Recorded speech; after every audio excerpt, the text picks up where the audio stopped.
రోజు సృష్టి ఆది నుండి కూడా ఎవరికి మనం దేవుడిని మొక్కుతున్నాము? మానవుడికే మొక్కుతున్నాం. కృష్ణుడు మానవుడు కాదా? మరి భగవంతుడు అంటున్నాము. మరి యేసుప్రభు మానవుడు కాదా? భగవంతుడు అంటున్నాము. అలాగనే బుద్ధుడు మానవుడు కాదా? భగవంతుడు అంటున్నాము. మరి వాళ్ళకు ఉన్నటువంటి ఇన్స్ట్రుమెంట్స్ అన్నీ వేరుగా భగవంతుడు సృష్టించాడా? చెప్పండి. వేరుగా సృష్టిస్తే అది భగవంతుడే కాదు. ఎందుకంటే పక్షపాతం. వాళ్ళు ఒకలా సృష్టించాడు, మనల్లో ఒకలా సృష్టించాడు, కాబట్టి అది భగవంతుడు కాదు. అలా ఈక్వల్, అంతా సమానమే. ఇన్స్ట్రుమెంట్స్ అన్నీ అందరిలో సమానంగానే ఉన్నాయి. కానీ లోపం ఏమిటి ఇక్కడ? మరి వాళ్ళు భగవంతుడుగా మన చేత ఆరాధింపబడుతున్నారు. మనము ఈ భౌతిక ప్రపంచంలో సుఖదుఖాల మధ్య సతమతం అయిపోతున్నాం, తెలుసుకోలేకపోతున్నాం. కారణం ఏంటి? ఇన్స్ట్రుమెంట్స్ అన్నీ అలా ఈక్వల్. వాళ్ళలో ఒకలాగా మనల్లో ఒకలాగా సృష్టించలేదు.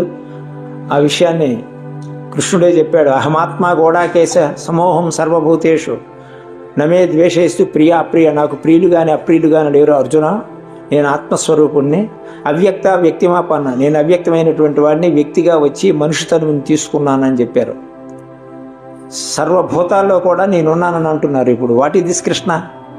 కృష్ణుడు ఎక్కడున్నారు చెప్పండి? మనలోనే ఉన్నారు. కృష్ణుడు అంటే క్రింగ్ అనే ధాతువు నుండి పుట్టేవాడు కృష్ణుడు. సుషుమ్న నాడిలో నివసించేవాడు కృష్ణుడు. క్రింగ్ అంటే సుషుమ్న నాడిలో ఉంటాడు. ఇక్కడి నుండి ఇక్కడ ఉంటాడు. అక్కడి నుండి ఎప్పుడైతే కిందికి వచ్చిందో జీవశక్తి, అప్పుడు కృష్ణతత్వంలోంచి ఒక అర్థం, అంటే శివతత్వంలోంచి ఒక అర్థం పార్వతి అనండి, ఇది కృష్ణతత్వంలోంచి రాధాదేవి అని చెప్పండి, లేదా రాముడి నుండి వచ్చినటువంటి అర్థానికి సీతాదేవి అని చెప్పండి. ఇవి కథారూపంలో అలంకారికంగా రాశారు. ఎక్కడ ఏమీ లేదు, ఉన్నదంతా ఇక్కడే ఉంది. విశ్వం తాలూకు రహస్యం అంతా ఎక్కడ ఉంది. అందుచేత ప్రతి ఒక్కరూ కూడా పుటద్వయ వినిర్ముక్తి, ఈశ్వరుని ఎక్కడ ధ్యానం చేయాలని అంటే ఉత్తరగీతలో కృష్ణుడే చెప్తాడు. పుటద్వయ వినిర్ముక్తి వాయుర్యత్ర విలీయతే తం ధ్యాయేత్ పార్థమీశ్వర. ఇక్కడ ఈశ్వరుని ధ్యానం చేయని అంటున్నాడు కృష్ణుడు ఉత్తరగీతలో.